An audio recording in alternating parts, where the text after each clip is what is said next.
Hi, my name is Danielle O'Neill. I am a marriage and family therapist here in Cleveland, Tennessee.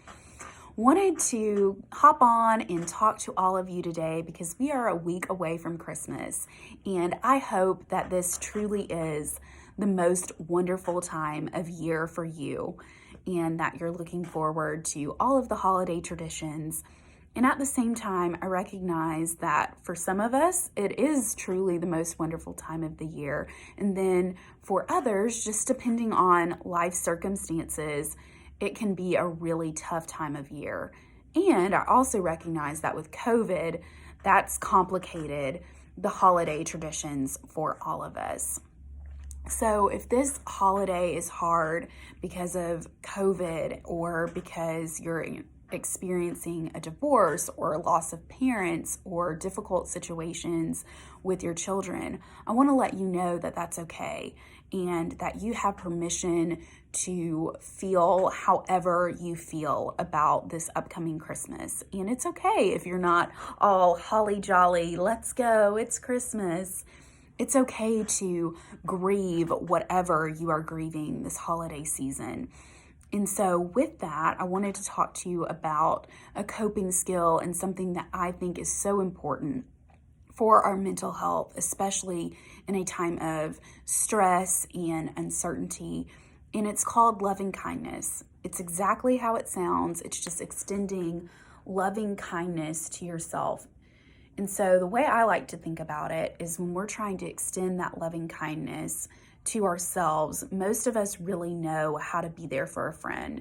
So if a friend had experienced the same loss that you may have experienced this year, or if they were going through that divorce or just a really hard time at work, whatever you may be going through this holiday season, what would you tell them? How would you comfort them? You might get them some food. You might tell them encouraging words and how awesome they are. You might give them a hug. You may call in and check on them. All of those things that you would do for a friend, now extend that to yourself, because you are the most important and valuable resource that you have. And when you take care of yourself, you are actually able to be there for your spouse, your kids, your family. And so really give yourself that permission to be loving and kind to yourself. So that may look like just kind of taking a deep breath in, releasing it, deep breath, and just say, may I be kind, may I be happy, may I be healthy. I'm okay. I understand that this is a hard time for myself. I'm not going to put pressure on myself to be anything that I'm not this Christmas. I am going to try to just do my best, and I'm not going to force anything. So all of those types of positive affirmations that you can tell yourself will actually really help you to feel better and to comfort yourself no matter what you're going through this holiday. Then I also wanted to talk to you about your ABCs. So the ABCs are a great way, I think, to really deal with the holidays. So A, accumulate positive emotions. I know that for some of us, there's some negativity just depending on what's going on, like I said before.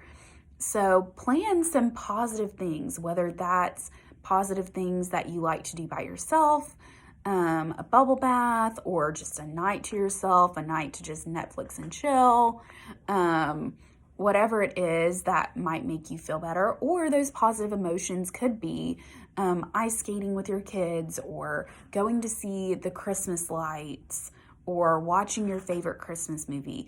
Whatever it is that can help you build some positivity before having to face Christmas Day is a really good way to keep your mental health up.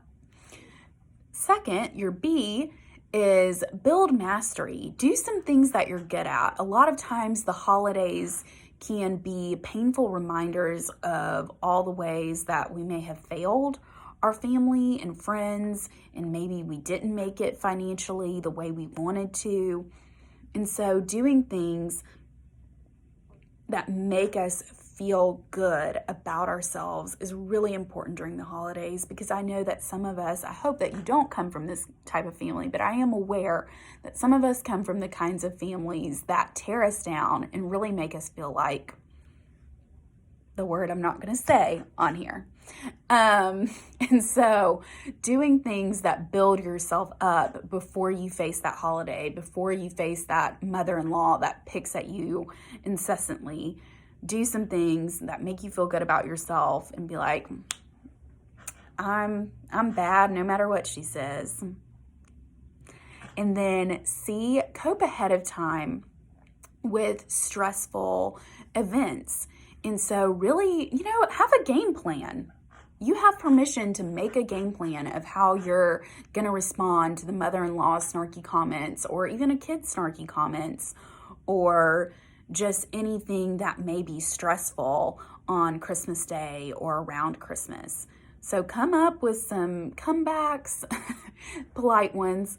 Come up with the way that you're going to deal with it ahead of time, so that you're not just thrown into the situation like you have been every other year. So I hope that helps. I hope that you are able to extend that loving kindness to yourself no matter what happens this holiday season. And I hope that you're able to accumulate some positive emotions, do some things you're good at, and really think ahead of time if the holidays are a stressful time, or that people are going to say rude things to you. Cope ahead of time with what you're going to do, what you're going to say. See you next time.